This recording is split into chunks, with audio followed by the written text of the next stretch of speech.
اما بعد فقد قال القاسم علیہ السلام المؤمن اعز من الجبل الجبل یستفل بالمعاول والمؤمن لا یستفل دینہ بشیء صلوات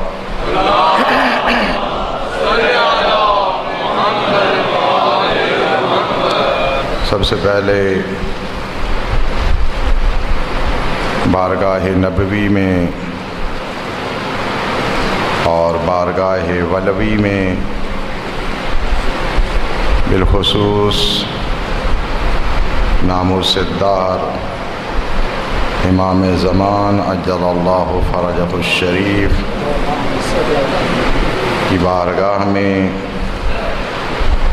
حضرت موسیٰ بن جعفر القاسم صلوات اللہ علیہ کی مظلومانہ شہادت کی مناسبت سے تمام مومنین کی طرف سے اپنی طرف سے تعزیت و تسلیت عرض کرتا ہوں۔ اسی مناسبت سے جس حدیث مبارک کو آج کے خطبہ کا عنوان قرار دیا ہے وہ حضرت کاظم صلوات اللہ علیہ سے روایت شدہ حدیث مبارک ہے جس میں آپ نے ارشاد فرمایا کہ مومن اعز من الجبل، اعز و عزیز سے ہے، عزیز کا معنی ہوتا ہے غالب ہونا، عزیز کا معنی ہوتا ہے کامیاب ہونا، لیکن یہاں پر اعز من الجبل مراد یہ ہے کہ وہ پہاڑ سے زیادہ قوی اور سخت ہوتا ہے۔ غالب اس شے کے لیے کہا جاتا ہے کہ کوئی دوسری چیز اس پر غلبہ پیدا نہ کر سکے۔ پہاڑ سے غالب ہے، پہاڑ سے زیادہ سخت ہے، قوی ہے۔ حضرت نے اس کی وضاحت بیان فرمائی، الجبل یستفل بالمعاول، پہاڑ اگرچہ سخت چیز ہے لیکن گدال سے، پھاوڑے سے، ہتھیاروں سے اس کے حصوں کو توڑا جا سکتا ہے، اسے کھودا جا سکتا ہے، البتہ اسے توڑنا آسان نہیں ہوتا۔ لیکن والمومن لا یستفل دینہ بشیء، لیکن مومن کے دین کو کسی بھی چیز کے ذریعے سے توڑا نہیں جا سکتا، اس لیے مومن پہاڑ سے زیادہ سخت تر ہوتا ہے، قوی تر ہوتا ہے۔ بس یہ خصوصیت جو حضرت کاظم صلوات اللہ علیہ نے مومن کے لیے ذکر فرمائی ہے کہ اعز من الجبل، اس غالب ہونے کی بنیاد، اس پختہ اور سخت ہونے کی بنیاد یہ ہے کہ کسی قسم کے حالات ہوں، منصب ہو، قدرت ہو، طاقت ہو، بھوک ہو، امارت ہو، ناداری ہو، کمزوری ہو، مومن کسی حالت میں بھی اپنے دین کو ٹکڑے ٹکڑے نہیں ہونے دیتا، اور یہی اس کی خصوصیت اسے پہاڑ سے زیادہ سختر کرتی ہے اور پہاڑ سے زیادہ غلبے والا بناتی ہے۔ چونکہ حضرت کاظم صلوات اللہ علیہ کی شہادت کا روز ہے تو چار باتیں جو ہیں وہ حضرت کی شخصیت کے متعلق عرض کرنا ضروری سمجھتا ہوں، پھر اپنی اس حدیث کے مطابق جو ہے جو عنوان قرار دی ہے اس کے مطابق گفتگو کریں گے انشاءاللہ۔ حضرت کی ولادت باسعادت 7 صفر 128 ہجری میں ہے۔ آپ کا اسم مبارک موسیٰ اور کنیت ابو الحسن۔ میں نے پیچھے بھی ایک خطبہ میں عرض کیا تھا کہ ابو الحسن 3-4 ائمہ کی کنیتیں ہیں۔ سب سے پہلے امیر المومنین صلوات اللہ علیہ کی، پھر حضرت امام موسیٰ کاظم، اور پھر امام رضا صلوات اللہ علیہ، اور پھر حضرت ہادی صلوات اللہ علیہ۔ لیکن فقہی احادیث میں کبھی بھی ابو الحسن کی کنیت حضرت امیر المومنین کے لیے استعمال نہیں ہوتی، اور حضرت کاظم صلوات اللہ علیہ کے لیے جب بھی فقہی احادیث میں ابو الحسن کی کنیت استعمال کی جائے تو اس کے ساتھ الاول کی قید لگائی جاتی ہے، ابو الحسن الاول۔ جب بھی ابو الحسن الاول راوی ذکر کرے تو اس سے مراد حضرت کاظم صلوات اللہ علیہ ہوتے ہیں۔ اور آپ کی اسی طرح کنیت ہے ابو ابراہیم، ابو علی، ابو عبداللہ، اور القاب حضرت کے بہت زیادہ ہیں، جن میں قاظم، عبد سہل، نفس زکیہ، امین، باب الحوائج اور دیگر القاب شامل ہیں۔ سب سے زیادہ مشہور معروف لقب آپ کا قاظم ہے۔ اور حضرت کی شہادت جو ہے وہ 25 رجب 183 ہجری کو ہوئی ہے۔ ہارون کے حکم سے سندی بکشاہک نے آپ کو زہر کھلایا ہے۔ 3 دن انتہائی اضطراب اور تڑپتے ہوئے گزارے ہیں مولا نے، اور 25 رجب 183 ہجری کو آپ کی شہادت ہوئی ہے۔ حضرت کے دور میں بہت سے حکمران رہے ہیں۔ مروان الحمار اموی، جو امویوں کا آخری حاکم تھا، اس کے عہد حکومت میں آپ کی ولادت باسعادت ہوئی ہے۔ پھر 132 ہجری میں صفاح عباسی، پھر اس کے بعد 136 ہجری میں منصور دوان کی، پھر 158 ہجری میں مہدی بن منصور، اور پھر 169 ہجری میں ہادی عباسی، اور پھر 170 ہجری میں ہارون الرشید حاکم بنا، اور اسی کے دور حکومت میں اسی کے حکم سے حضرت کو زہر سے شہید کیا گیا۔ بڑی عجیب بات یہ ہے کہ تمام ائمہ اہل بیت علیہم السلام میں سے حضرت کاظم علیہ السلام کی ذات گرامی وہ ہے جو اپنی زندگی کے جنہوں نے سب سے زیادہ سال قید خانے میں گزارے ہیں۔ بعض محققین کے مطابق 16 سال، بعض حضرات کے مطابق 14 سال، بہرحال ان سالوں میں اختلاف ہے۔ بعض مورخین نے 16 سال یہ حضرت کے قید خانے کی ایام کا تذکرہ کیا ہے۔ تقریباً 16 سال کا عرصہ حضرت نے قید خانے میں گزارا ہے۔ سب سے پہلے مادی عباسی نے 164 ہجری میں جب وہ حج کرنے گیا تھا، حج سے واپسی پہ مدینے آیا اور حضرت کاظم صلوات اللہ علیہ کو اپنے ہمراہ بغداد لے گیا اور وہاں حضرت کو قید کر دیا۔ 1 سال حضرت اس کی قید میں رہے۔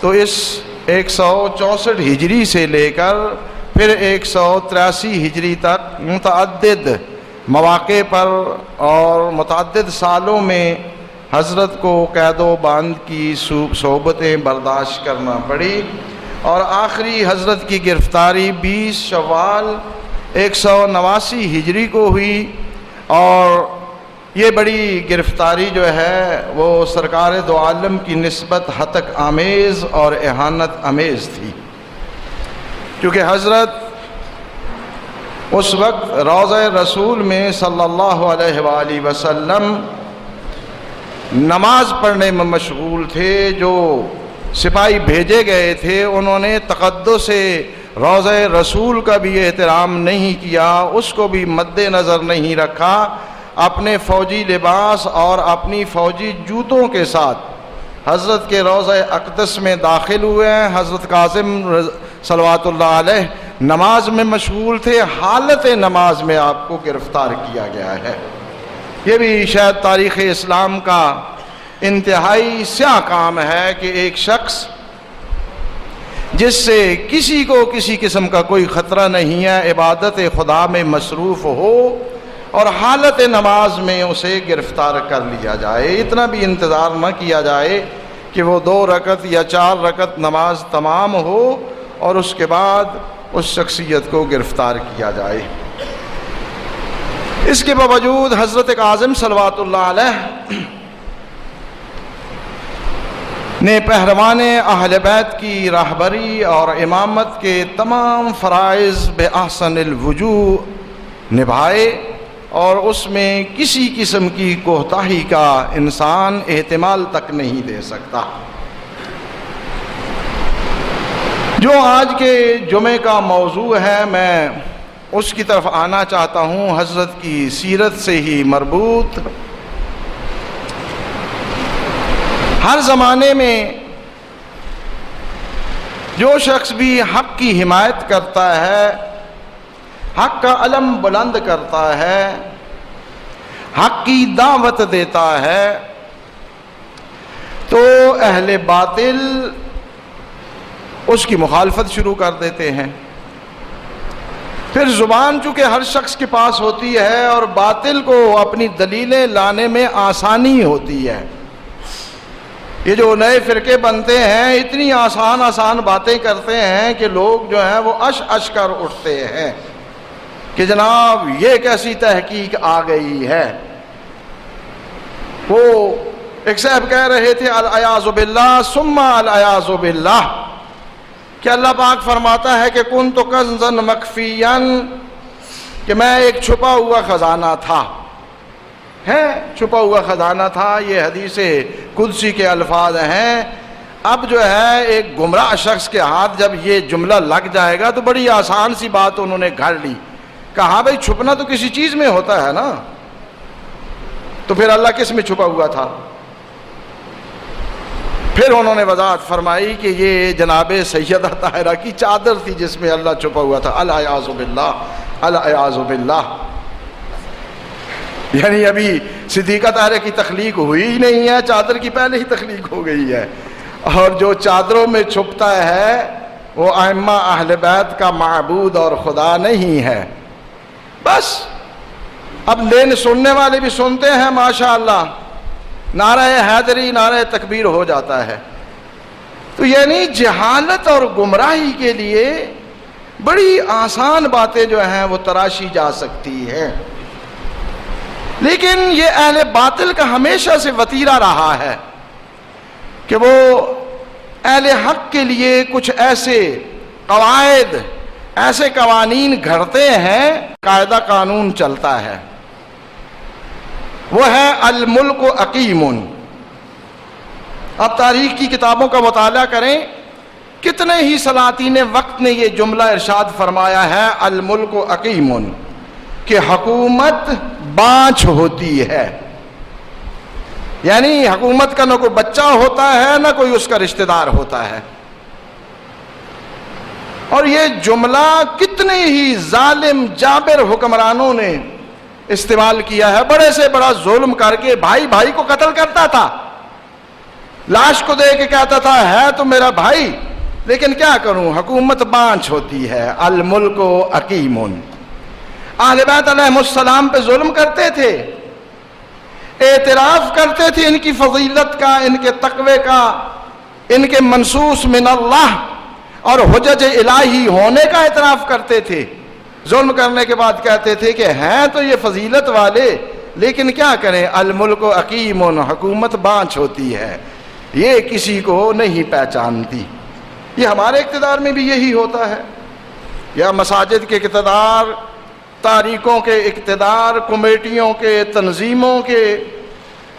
اچھے بھلے لوگ جو ہیں وہ شریف سمجھے جاتے ہیں. جب اقتدار کی جنگ شروع ہوتی ہے تو پھر ملک، حکومت کسی اقتدار، کسی شخصیت کو نہیں پہچانتی. پھر اچھا بھلا مولوی بیچارہ شیطان بن جاتا ہے. یہ جو میں کہتا ہوں نا کہ ووٹ یار یہ وقت پہ ہو جائے، مجھے کوئی تکلیف نہیں ہے، کوئی آئے کوئی جائے. مجھے خطرہ یہ ہوتا ہے جب ووٹ لمبے ہو جاتے ہیں تو یہ لوگ مولوی کو شیطان بنا دیتے ہیں. خود نہیں بنتے، خود مقدس ہو جاتے ہیں. ساری کی ساری شیطانی مولوی کے نام رکھ دیتے ہیں کہ وہ یہاں کر رہا ہے، وہ یہ کر رہا ہے. بھائی اگر میں نے کچھ کرنا ہے تو یہاں پہلے سے ہوتا ہوں، پہلے بھی کر سکتا ہوں.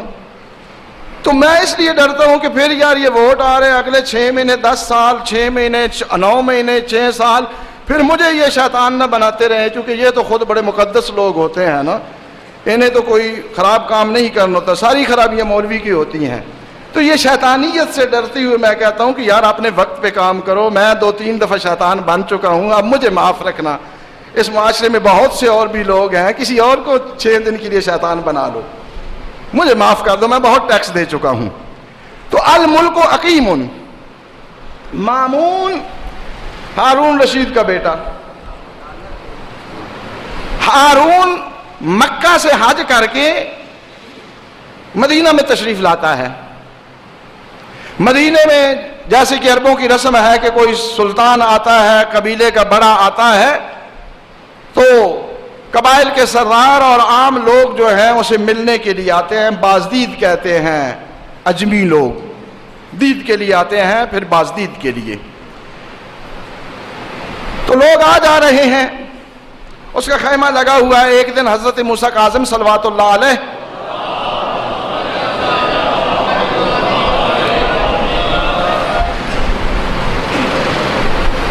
اپنی سواری پہ سوار ہوئے، رشتہ داری تھی، چلے گئے اسے دیکھنے. خادم نے جا کے بتایا کہ ایک اس حلیے کی شخصیت ہے، وہ آپ سے ملنا چاہتی ہیں، اندر آنے کی اجازت مانگ رہے ہیں. ہارون اپنی جگہ سے اٹھا، وہاں تک گیا جہاں حضرت کھڑے تھے، رکاب پکڑی، حضرت جو ہیں وہ سواری سے اترے، پیچھے پیچھے چلتا ہوا آیا، جس جگہ پہ خود بیٹھا تھا وہاں بٹھایا، آپ تھوڑا سا نیچے ہو کے بیٹھ گیا. پھر حضرت نے اسے گفتگو کی، گفتگو ہوتی رہی. پوچھا کہ کتنے آپ کے خرچے والے؟ حضرت نے بتایا اتنے خادم ہیں، اتنے بنی ہاشم کے خاندان ہیں، اتنے گھر والے ہیں، 200-400 آدمی کا خرچہ حضرت نے بتایا. بہرحال بات ہوئی، پھر حضرت نے اجازت چاہی، چل دیے حضرت. ہارون آپ جب اٹھے تو ہارون بھی اٹھا، اور اس کے بعد اپنے بیٹے محمد کو، محمد امین، مامون اور معتمن کو کہا کہ جاؤ، یہ آپ کے سید و سردار ہیں، آپ کے چچا زاد بھائی ہیں، جائیں ان کو سواری پہ سوار کرائیں، ان کی رکاب پکڑنا، جب سواری پہ بیٹھ جائیں تو ان کے لباس کو درست کرنا، اور پھر انہیں اپنی معیت میں ان کے گھر تک چھوڑ آنا. بہت بڑا احترام ہو گیا کہ بادشاہ وقت اٹھے، اتنا تردد کرے، اتنی تکلیف اٹھائے، بیٹوں کو ساتھ بھیجے. مامون کہتا ہے کہ میں جب واپس آیا چھوڑ کے تو میں اس موقع کی تلاش میں تھا کہ کبھی باپ کے پاس خلوت ہو تو اس سے پوچھوں کہ یہ کون تھا آنے والا. چنانچہ مامون کہتا ہے کہ جب باپ کے پاس خلوت ہوئی تو میں نے باپ سے پوچھا، یا امیر المومنین ومن ھذا الرجل الذی اعظمتہ اجللتہ، یہ کون شخص تھا جس کی آپ نے اتنی عزت کی، اتنا احترام کیا. وقمت من مجلسک الیہ، اور آپ اپنی نشست سے اٹھ کھڑے ہوئے تھے اس کے لیے، اور آگے چل کر آپ نے استقبال کیا. فاستقبلتہ، اور وأقعدتہ فی صدر مجلس، پھر آپ نے انہیں صدر مجلس میں بٹھایا. وجلست دونہ، اور خود اس سے نیچے بیٹھے. ثم امرتنا بأخذ الرکاب، پھر ہمیں حکم دیا کہ ہم جائیں ان کی رکابوں کو پکڑیں، وہ سواری پہ سوار ہو جائیں. قال، اس کے بعد ہارون نے کہا، ھذا امام الناس، یہ لوگوں کا امام ہے. وحجت اللہ علی خلقہ وخلیفتہ علی عبادہ، یہ اللہ کی حجت ہے اس کی مخلوقات پر، اور اللہ کا خلیفہ ہے اس کے بندوں پر. یہ کلمے جب مامون نے سنے تو کہتا ہے، باپ کیا کہہ رہے ہو؟ فقلت یا امیر المومنین اولیست ھذہ الصفات کلھا لک وفیک، کیا یہ جو آپ نے صفات گنی ہے، امام الناس ہونا، خلیفۃ اللہ ہونا، حجت اللہ ہونا، یہ سب صفات آپ کی نہیں ہیں، یہ سب آپ میں نہیں پائی جاتی؟ تو ایک مرتبہ ہارون نے کہا انا امام الجماعت بالغلبۃ والقہر، میں لوگوں کا امام ہوں طاقت سے، غلبہ سے، ڈنڈے سے، اور وموسیٰ بن جعفر امام حق، اور موسیٰ بن جعفر حق کا امام ہے۔ واللہ یا بنیہ، قسم بخدا، انہ لحق بمقام رسول اللہ صلی اللہ علیہ وآلہ وسلم منی ومن الناس جمیعا، یہ شخص میرے سے اور اس دنیا میں بسنے والے تمام انسانوں سے زیادہ رسول اکرم کے مقام کا حقدار ہے۔ اور پھر بیٹے نے تعجب کی نگاہوں سے دیکھا کہ بھائی خود اعتراف کر رہے ہو کہ یہ امام حق ہے، حجت اللہ ہے، خلیفۃ اللہ ہے، تو پھر آپ کس لیے مسند پہ بیٹھے ہوئے ہو؟ تو فوراً ہارون نے ایک جملہ کہا واللہ لو نازعتنی فی ھذا الامر لاخذت الذی فیہ عناق لان الملک عقیم۔ بیٹے اگر تو بھی حکومت میں میرے ساتھ جھگڑا کرے گا تو میں تیرا سر تن سے جدا کر دوں گا، اس لیے کہ حکومت بانچ ہوتی ہے، یہ حکومت بانچ ہوتی ہے، اس کا کوئی رشتہ دار نہیں ہوتا۔ اب حکومت چھوٹی ہو یا بڑی، کسی تنظیم کی حکومت ہو یا سلطنت کی، صوبے کی ہو یا ضلع کی، ہر حکومت میں یہی خصوصیت ہوتی ہے کہ اس کا کوئی رشتہ دار نہیں ہوتا۔ جس شخص کو دیکھیں کہ یہ حکومت کے لیے خطرہ ہے، اس کی پرواہ نہیں کی جاتی کہ اس کا کیا مقام ہے، انہوں نے اسے کرش کرنا ہوتا ہے اپنی حکومت بچانے کے لیے۔ یہ میں نے عرض کیا ہے کہ یہ تاریخ کا قاعدہ کلیہ ہے جو سلاطین وقت مختلف اوقات میں دہراتے رہے ہیں۔ یہ سنیں ایک جملہ حضرت صادق صلوات اللہ علیہ کی نسبت۔ منصور دوانکی نے اپنے وزیر کو رات کو بلایا، کہا کہ میں جعفر صادق کو قتل کرنا چاہتا ہوں۔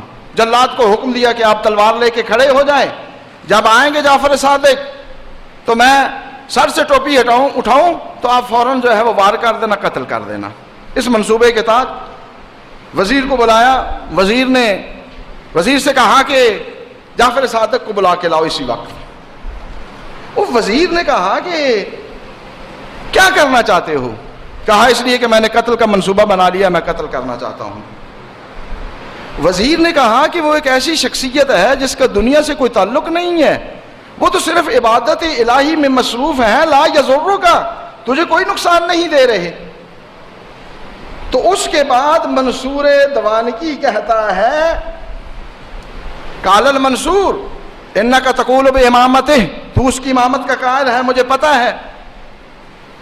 واللہ انہ امامک و امامی و امام الخلائق اجمعین، خدا کی قسم کھا کے کہتا ہوں، یہ منصور کے الفاظ ہیں، خدا کی قسم کھا کے کہتا ہوں کہ وہ تیرا بھی امام ہے، میرا بھی امام ہے، اور تمام مخلوقات کا امام ہے۔ اب شک ہے اسے کچھ امامت میں؟ قسم کھا کے کہہ رہا ہے کہ امام ہے، پھر امام اپنے کو کیوں قتل کر رہا ہے؟ خلائق کے امام کو کیوں قتل کر رہا ہے؟ کیوں یہ منصوبہ بنا رہا ہے؟ والملک عقیم، کیا کروں کہ ملک اور حکومت بانچ ہے، اس کی کوئی رشتہ داری نہیں ہوتی۔ جو بھی اقتدار میں ہے، جہاں پہ ہے، گھر میں ہے، باہر ہے، یہ ذہن میں رکھیں کہ یہ حکومت بانچ ہوتی ہے، انسان اس کے لیے بڑے سے بڑا گناہ کر گزرتا ہے اس لیے کہ اس کی حکومت بچ جائے۔ اور یہی جملہ تھوڑا سا یہ توجہ سے ہم جملہ یہ سماعت فرمانا ہے، ایک واقعہ کربلا ہوا ہے، بالکل ایسا ہی ایک واقعہ فخ ہے جو مدینہ کے نزدیک ایک وادی میں ہوا تھا بن العباس کے دور میں، اور وہاں پر بھی جو مظلومانہ طور پر شہید کیے گئے ان کا نام تھا حسین بن علی، اور ان کی ہمشیرہ وہاں پہ جو گرفتار ہوئی اس کا نام بھی تھا زینب۔ یہ واقعہ اس فخ کی بات کر رہا ہوں۔ واقعہ فخ میں موسیٰ بن عیسیٰ یہ حسین بن علی کے مقابلے میں آیا تھا جنگ کرنے کے لیے، تو انہوں نے بھی اسی طرح رات بھر اللہ کی عبادت کی، یہ لشکر والے سنتے رہے کہ قرآن پڑھنے کی آوازیں آ رہی ہیں، نماز پڑھنے کی آوازیں آ رہی ہیں۔ تو یہ جو موسیٰ بن عیسیٰ سپہ سالار تھا، اس نے ایک جملہ کہا تھا ہم واللہ اکرم عند اللہ واحق بما فی ایدینا منا، کہ یہ لوگ جو عبادتوں میں مصروف ہیں یہ سب ہماری نسبت اللہ کے نزدیک زیادہ عزت رکھتے ہیں، اللہ کے نزدیک زیادہ کرامت رکھتے ہیں۔ وَحَقُّ بِمَا فِي أَيْدِينَا مِنَّا، اور جس حکومت پہ ہم مسلط ہوئے ہیں یہ ہم سے زیادہ اس کے حقدار ہیں۔ تو پھر کیوں قتل کرنے آئے ہو؟ جب نمازیں پڑھ رہے ہیں، قرآن پڑھ رہے ہیں، تو پھر قتل کس لیے کر رہے ہو؟ پھر ایک جملہ کہا، وہی جو سلاطین کہتے ہیں اپنی حکومتوں کو بچانے کے لیے، اپنے مظالم پہ پردہ ڈالنے کے لیے، وَلَكِنَّ الْمُلْكَ حَقِيمٌ، یہ اللہ کے نزدیک زیادہ کرامت رکھتے ہیں، حکومت کے زیادہ حقدار ہیں، لیکن کیا کیا جائے کہ حکومت بانچ ہے، حکومت کی کوئی رشتہ داری نہیں ہے، حکومت کسی کے احترام کو نہیں پہچانتی۔ اور بڑا عجیب اس شخص نے جملہ کہا ہے، یہ ایک بظاہر مسلمان کی زبان سے جو جملہ نقل کر رہا ہوں، کہ انسان اس حکومت اقتدار کے نشے میں اتنا اندھا ہو جاتا ہے، اس کی محبت میں اتنا پاگل ہو جاتا ہے کہ اسے یہ بھی بھول جاتا ہے کہ میں اپنے عقیدے سے انحراف کر رہا ہوں، میں اسلام سے خارج ہو رہا ہوں۔ اسی شخص نے، یہ محمد بن عیسیٰ جو ہے العیاذ باللہ، پھر سرکار دو عالم کی قبر کی طرف اشارہ کیا۔ اسی محمد بن عیسیٰ نے، موسیٰ بن عیسیٰ نے کہا، وَلَوْ أَنَّ صَاحِبَ هَذَا الْقَبْرِ نَازَعَنَا الْمُلْكَ فَضَرَبْنَا خَيْشُومَهُ بِالسَّيْفِ، سرکار دو عالم کی قبر کی طرف اشارہ کر کے کہا کہ اگر اس قبر میں سویا ہوا نبی بھی ہمارے ساتھ حکومت میں جنگ کرے تو ہم اس کی ناک بھی جڑ سے کاٹ دیں گے۔ یہ اقتدار کا نشہ ہے، کسی کو کلاس کا اقتدار ہو یا حکومت کا اقتدار ہو، اس کا نشہ ایک جیسا ہوتا ہے۔ حکومت اور اقتدار کسی احترام کو نہیں مانتا، کسی رشتہ داری کو نہیں مانتا، اس کا نشہ اتنے دھیمے سے ہوتا ہے کہ جو نشے میں مشمور ہوتا ہے، مخمور ہوتا ہے، وہ سمجھتا ہے کہ بڑا کوئی وہ مذہب یا دین یا اسلام کا کام کر رہا ہے، بہت بڑی کوئی حق پرستی کر رہا ہے، لیکن وہ الملک حقیم کے قاعدے کو اپنائے ہوئے ہوتا ہے، اسے کچھ دکھائی نہیں دے رہا ہوتا ہے۔ بارگاہ رب العزت میں مسررانہ یہ دعا ہے کہ بحق اہل بیت صلوات اللہ علیہ مجمعین ہمیں صحیح طور پہ مذہب کے احکام کو سمجھنے اور ان پر عمل کرنے کی توفیق عنایت فرمائے۔